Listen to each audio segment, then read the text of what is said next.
The very first thing I do when I wake up in the morning is I want to get my head right. I do this thing called priming. Now, some people get up in the morning and they meditate.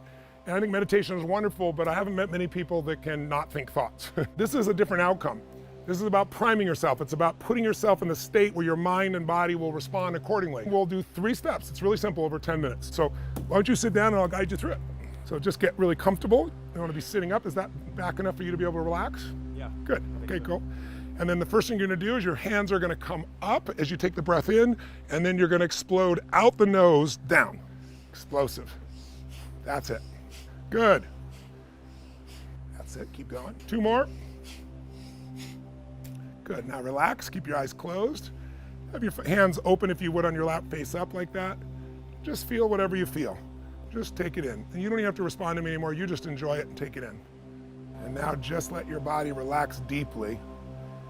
And I'd like you to begin to think of a moment in your life you could feel really grateful for if you wanted to. It could be something little, Rich, or it could be something big. It doesn't matter. It could be from your childhood or this week. It doesn't matter. Do your best to remember it and then step into it as if you were there, kind of like stepping in your body and seeing what you saw then through your own eyes, hearing what you heard then, feeling what you felt then. Just savor it. Maximize that sense of appreciation or enjoyment or gratitude. Enjoy it, feel it, fill up with it. And now we're going to shift to the last piece, really simple. All you're going to do is focus on 3 things, one at a time, that you want to accomplish. 3 things you want to achieve. Live it and feel it and experience it.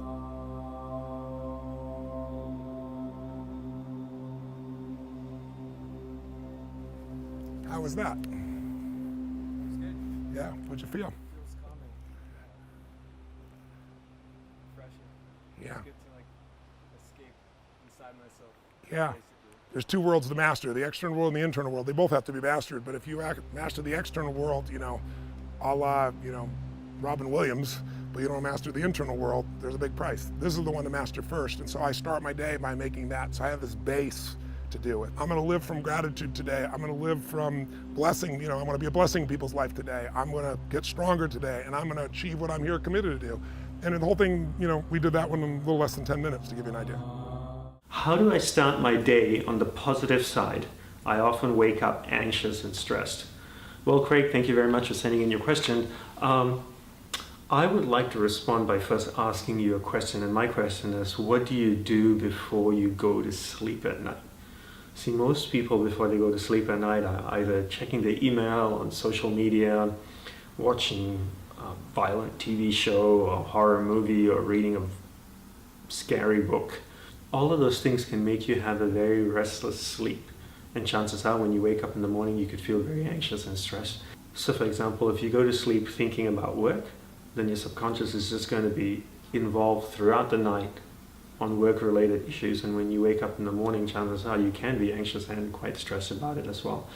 So the best way to wake up not feeling anxious or stressed is to prepare to go to bed, and that's not something that people do very often. Here are a few simple things that you can do to prepare to go to bed. You should stop working at least half an hour before you go to sleep.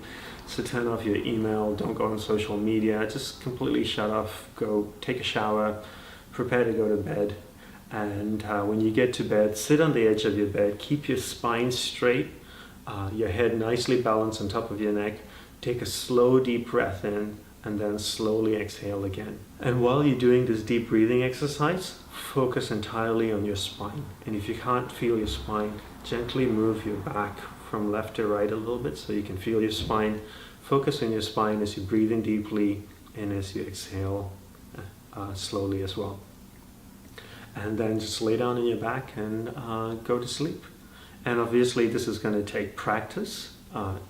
May not work the first day, the second day, but if you consistently do this every night before you go to sleep, you'll start having really good, deep, restful sleep and wake up not feeling anxious or stressed. One of the lines from right out of the 5 a.m. Club is, one of the DNAs of legendary is longevity. So if you look at the Picassos, the Jean-Michel Basquiat, you look at the great sports champions, you look at the great history makers, they were much better at energy management than time management. And so we're in a war against distraction right now, and what we really have to do is optimize our energy. How do I do it? Well, I mean, I get to the morning routine, which the whole book is based on. But it's really quite powerful, because if you start your day with sweaty exercise, you're actually going to activate a pharmacy of mastery that exists in every human brain. I know you love the neuroscience. You're going to release BDNF, which is brain-derived neurotrophic factor. That's going to actually accelerate your processing. It's actually going to repair brain cells that have been damaged by stress. You're going to release the neurotransmitter dopamine, which is the fire neurotransmitter, which we all need as entrepreneurs and business builders and servants of humanity. Cortisol, the fear hormone, is highest in the morning, so exercising first thing in the morning is going to reduce that. I'm getting into my 20-20-20 formula, but I mention it because it is a way to maximize your energy. So talk to us about the 20-20-20. I mean, you sort of started it there with the sweaty exercise, but what's the rest of that formula, which is pretty powerful? Sure. So the new book is all about rising at 5 a.m. And that's because if you look at the great creatives and the great saints and the great humanitarians and the great titans of industry, many of them got up at 5 a.m. Even right now, you've got Tim Cook and you've got Howard Schultz, and it goes on and on. Before the sun rises is the time of least distraction. Before the sun rises, where you can build intimacy and fluency with what you want to stand for in your day. Before the sun rises, the luxury and tranquility of the early morning hours, you can do that deep inner work that will allow you to go out in the world and play at your best. So what the 20-20-20 formula is simply this. There's 3 pockets. The first pocket is move, 5 to 5:20. And you get into the sweaty exercise because, like I mentioned, it releases neurotransmitters, it reduces the cortisol, increases your metabolic rate, which gives you more energy. So now, and serotonin as well, which gives you joy. So now it's 5:20. Fundamentally, you feel different. You have energy. Your state is strong. You've got a fire in your belly, and you've accelerated your focus. 5:20 to 5:40 is the second pocket of the 20-20-20 formula, which is reflect. We live in a world where a lot of people are busy being busy, but what's the point of being busy around climbing the wrong Mount Everests? And so clarity is one of the DNAs of mastery. You know this. If you talk to the titans of industry and you talk to the people really getting traction around their ambition, these are people who have a monomaniacal focus on the few things that matter. They have an obsession bordering on a possession around the few priorities they want to build their life around. And so 5:20 to 5:40, the second pocket, you write in a journal. You meditate. You visualize. You do what I call in the book a blueprint for a beautiful day. Or you just sit in solitude and you think and you ponder and you reflect. And then the final pocket is 5:40 to 6 o'clock, and this is the victory hour. The final pocket is grow. But if you look at the greatest billionaires, I've coached many billionaires over the past 20 years. If you look at the greatest producers on the planet, these people have one thing in common. They are ridiculously curious. And no matter how much money they make and no matter how much impact they have, they maintain a white belt mentality.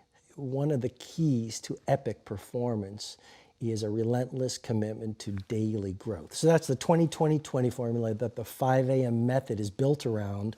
And the premise is basically this: as you begin your day, so you handcraft the rest of your day.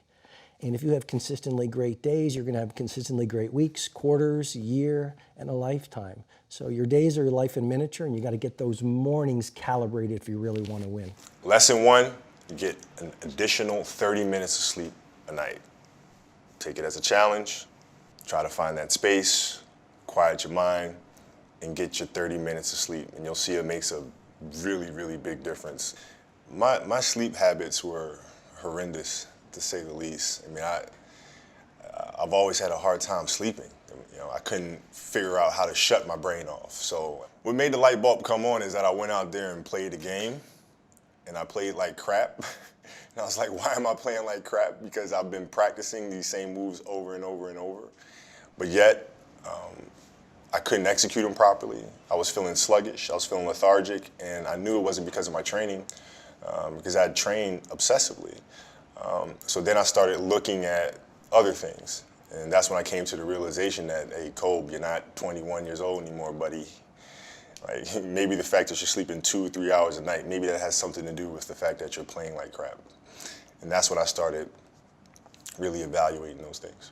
And I'd say lesson 2 would be just 5 minutes of quiet time, 5 minutes for you to be mindful and to just sit and find that inner voice and just kind of listen to the self. And preferably would be in the morning as you start your day. I meditate every day. And I do it in the mornings, and I do it for about 10 to 15 minutes.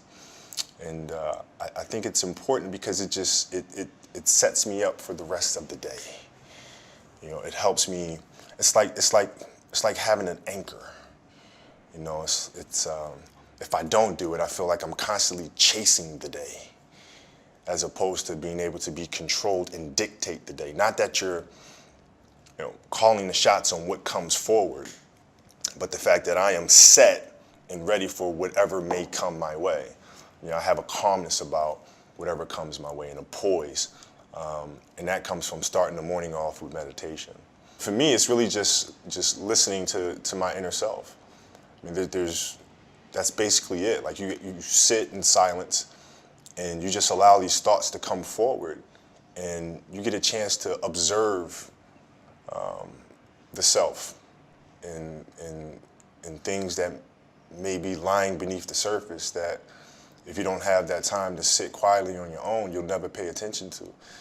Because if you think about it, the reality is we're paying attention to so many things that are going on around us. We're constantly taking selfies, we're constantly taking pictures to post on Instagram and all these other things, and we're constantly observing everything that's around us, but we don't take the time to really observe what's going on inside of ourselves. And that's what meditation is for me. In 2000, we had a new head coach that came to the Los Angeles Lakers by the name of Phil Jackson. And Phil was just coming off of winning 6 championships with the Bulls. And he was really big on mindfulness and really big on meditation. And it wasn't an option for us. So we'd sit in our film room, and he'd turn the lights out, and we would meditate as a group. And he'd teach us mindfulness. And it really connected with me because he was teaching mindfulness through something that I was extremely passionate about, which was the game of basketball. So it was told through the lens of, this is going to help you here. And so I had this curiosity about it. And that was my introduction to meditation. And then seeing the poise that we played with, the fact that we can be in a hostile environment with fans yelling and screaming and pressure situations, and it having no effect on us because we were never too high, never too low. We were just in the moment and felt very secure in who we were. And that was my introduction to meditation. I had a great experience, which really I learned a lot about meditation through this experience. I was on a jet ski, and I took the jet ski out in the ocean, and I just kind of sat, and I just let the current just take me wherever it was going to take me. And I really saw a lot of meditation through that moment because I wasn't trying to control the moment. I wasn't trying to force myself upon the waves and dictate where I was going to go. I just let the waves take me there. And there was a lot of peacefulness involved in that. There is one habit that I have adopted in the last 3 years that has fundamentally changed me as a business person. And it has also changed my ability to manage my emotions so I don't get hijacked. I do not allow my phone in the bedroom. I know the research. Deloitte just did a study based on phone use alone, and 33% of people are reading emails in the middle of the night. I know that if you go to bed and the phone is right next to you, right? So you go to bed because you need your phone. Somebody might need you, and you sleep. If this is right here and it's not closed and the blue light is on, they've done studies where they have people at a table and the researcher will put their phone on the table, not even my phone, the researcher's phone, and the brain lights up like crazy, just with the presence of a phone. The research around the phone and sleep is so stunning that if you were to adopt one radical thing today other than the 5-second rule, try putting your phone outside your bedroom, turn off the bzz, bzz, bzz, bzz, bzz, bzz, so you don't hear it. Tell people who need to reach you to call you. My kids, I have a kid in college, a kid who's high school, kid in middle school. If there's an emergency, call me.